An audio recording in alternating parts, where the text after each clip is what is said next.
بسم اللہ الرحمن الرحیم۔ اردو ڈاکومنٹری کے معزز ناظرین کو اردو ڈاکومنٹری کی جانب سے السلام علیکم۔ ناظرین گرامی، ٹائٹینک جہاز تاریخ کا ایک ایسا جہاز تھا جس کے بارے میں کہا جاتا تھا کہ اسے کبھی ڈبویا نہیں جا سکتا تھا، لیکن اکثر اوقات ایسا دیکھنے میں آیا ہے کہ حضرت انسان نے جب بھی کبھی ناقابل شکست ہونے کی بڑھک ماری تو اسے ہمیشہ منہ کی ہی کھانی پڑی۔ یہی کچھ اسی جہاز کے بنانے میں بھی ہوا۔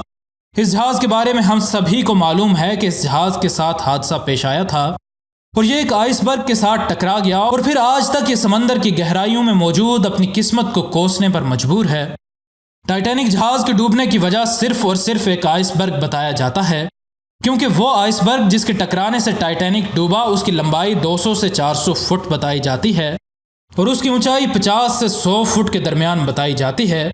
اب اگر ٹائٹینک کے سائز پر نظر ڈالی جائے تو ٹائٹینک کی لمبائی 882 فٹ اور پھر ٹائٹینک 39 کلومیٹر فی گھنٹہ کی سپیڈ سے چلتا تھا، اور جب 46,000 ٹن وزنی چیز 39 کلومیٹر فی گھنٹہ کی رفتار سے 50 سے 100 فٹ اونچے آئس برگ سے ٹکرائے تو یقیناً آئس برگ کا وہی حال ہونا چاہیے جو ایک انسان کا ہوتا ہے جس کو ایک 39 کلومیٹر فی گھنٹہ کی رفتار سے دوڑتی ہوئی کار سے ٹکر لگتی ہے۔ لیکن حقیقت میں ایسا نہ ہوا، اور بجائے اس کے کہ ٹائٹینک آئس برگ کو کاٹتا ہوا نکل جاتا، ٹائٹینک خود ہی ٹوٹ کر ٹکڑے ٹکڑے ہو گیا۔ اس کا مطلب بالکل واضح اور صریح ہے، اور وہ یہ کہ ٹائٹینک یقیناً کسی اور وجہ سے ٹوٹا ہے۔ اب یہاں پر ٹائٹینک کے ڈوبنے کی دو وجوہات سامنے آتی ہیں۔ ایک وجہ سائنسی وجہ ہے اور عقل و خرد کو سمجھ آنے والی ہے، جبکہ ایک وجہ غیر سائنسی ہے اور تھوڑی مشکل سے ہی عقل و خرد کو سمجھ آتی ہے۔ ہم اس ویڈیو میں اسی سائنسی وجہ پر سے پردہ کشائی کی جسارت کریں گے۔ اس سے پہلے کہ ویڈیو کو مزید آگے بڑھایا جائے، اگر آپ اردو ڈاکومنٹری کے نئے ناظرین میں سے ہیں تو ہمارے چینل کو سبسکرائب کر لیں اور سبسکرائب کے بٹن کے ساتھ گھنٹی کے نشان کو دبانا نہ بھولیں تاکہ ہماری ہر نئی آنے والی ویڈیو تسلسل و تواتر کے ساتھ آپ کو موصول ہوتی رہے۔ ناظرین گرامی، سنان میلونی جو کہ ایک آئرش صحافی اور تفتیشی ہے، اس نے سب سے پہلے اس بات کا انکشاف کیا کہ ٹائٹینک کے ڈوبنے کی وجہ آئس برگ نہیں بلکہ وہ آگ تھی جو کہ ٹائٹینک کے اندر لگی تھی۔ اس آگ کے بارے میں کہا جاتا ہے کہ یہ اس جگہ لگی تھی جہاں پر ٹائٹینک کے اندر کوئلے کے ذخائر رکھے گئے تھے۔ اچانک جل اٹھنے والی یہ آگ اصل میں ایسی تھی جسے قابو کیا جانا قدرے مشکل تھا۔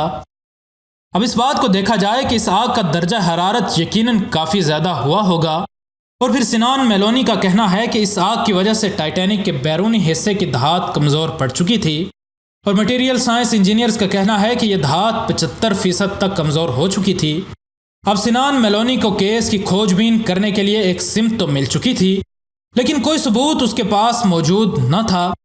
بیلفاسٹ آئرلینڈ کا ایک مشہور شہر، یہاں سنان میلونی کو اس کے سوالوں کا جواب مل سکتا تھا۔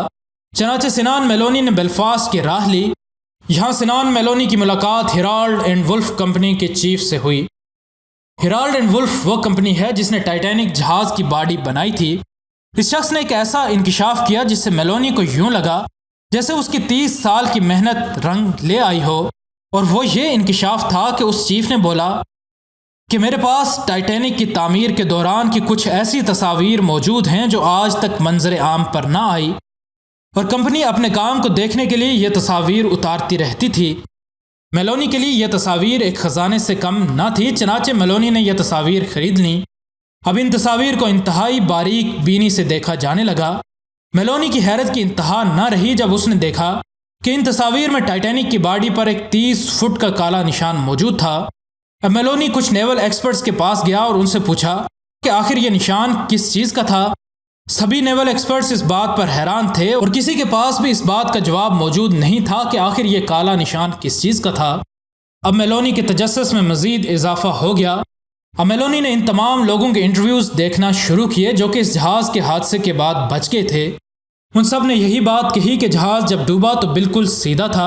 انجینئرز کے پاس صرف ایک ہی جواب تھا کہ آئس برگ سے ٹکرانے کے بعد کوئی بھی جہاز سیدھا نہیں ڈوبتا بلکہ وہ آگے سے پہلے ڈوبتا ہے۔ اس کا واحد مطلب یہی تھا کہ جہاز کے اندر پانی بھرا ہوا تھا، اور وہ صرف اسی طرح ممکن ہو سکتا ہے کہ جہاز آئس برگ سے ٹکرانے کے بعد کسی کمزور کڑی سے ٹوٹ گیا ہو۔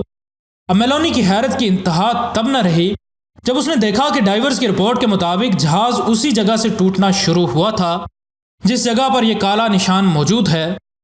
اب یہ کیس مزید پراسرار ہوتا جا رہا تھا اور میلونی کے پاس آخری راستہ یہی بچا تھا کہ وہ ان لوگوں کے انٹرویوز بھی پڑھے جن نے اس جہاز پر خود کام کیا تھا۔ میلونی کے ہاتھ کچھ خفیہ دستاویزات لگیں جن میں ان مزدوروں کا انٹرویو بھی موجود تھا جن نے ٹائٹینک پر کام کیا تھا۔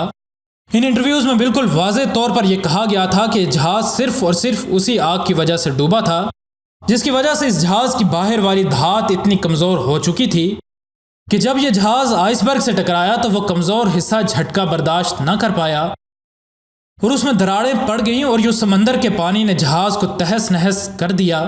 اب یہاں ایک سوال یہ آتا ہے کہ اگر اس جہاز کو بنانے والوں کو یہ بات پتہ تھی کہ یہ جہاز آگ کی وجہ سے کمزور پڑ چکا ہے تو آخر کیوں انہوں نے اس جہاز کو سمندر میں اتارا؟ تو اس کا بڑا ہی آسان اور سادہ جواب ہے، وہ یہ کہ اگر وہ اس جہاز کو لانچ نہ کرتے تو ان کی ساری سرمایہ کاری ڈوب جاتی۔ چنانچہ انہوں نے ایک کیلکولیٹڈ رسک لے لیا۔ انہیں پہلے ٹرپ کی خطیر رقم تو موصول ہو گئی لیکن اس وجہ سے قیمتی انسانوں کا ضیاع ہو گیا۔ اب دوسرا سوال یہ آتا ہے کہ کیا اس جگہ کو واپس ٹھیک نہیں کیا جا سکتا تھا؟ تو اس کا جواب یہ ہے کہ اس دور میں جہاز ایک ہی لوہے کے حصے سے بنا ہوتا تھا، اس لیے اگر اس میں کوئی مسئلہ ہو جاتا تو پورا حل ہی تبدیل کرنا پڑتا تھا۔ ایسا کرنے پر ساری کمپنی بینکرپٹ یعنی کہ دیوالیہ ہو جاتی۔ تیسرا سوال یہ کہ اس جہاز کی کمپنی پر جب کیس ہوا تو اس جج تک یہ حقیقت کیوں نہ پہنچی، حالانکہ لوگ تو انٹرویو دے چکے تھے؟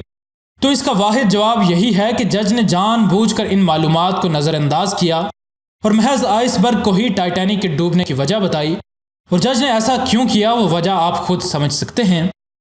ویڈیو پسند آنے کی صورت میں لائک اور شیئر ضرور کریں، اور اگر آپ ایسی ہی معلوماتی ویڈیوز دیکھتے رہنا چاہتے ہیں تو ہمارے چینل کو سبسکرائب کر لیں اور سبسکرائب کے بٹن کے ساتھ گھنٹی کے نشان کو دبانا نہ بھولیں تاکہ ہماری ہر نئی آنے والی ویڈیو تسلسل و تواتر کے ساتھ آپ کو موصول ہوتی رہے۔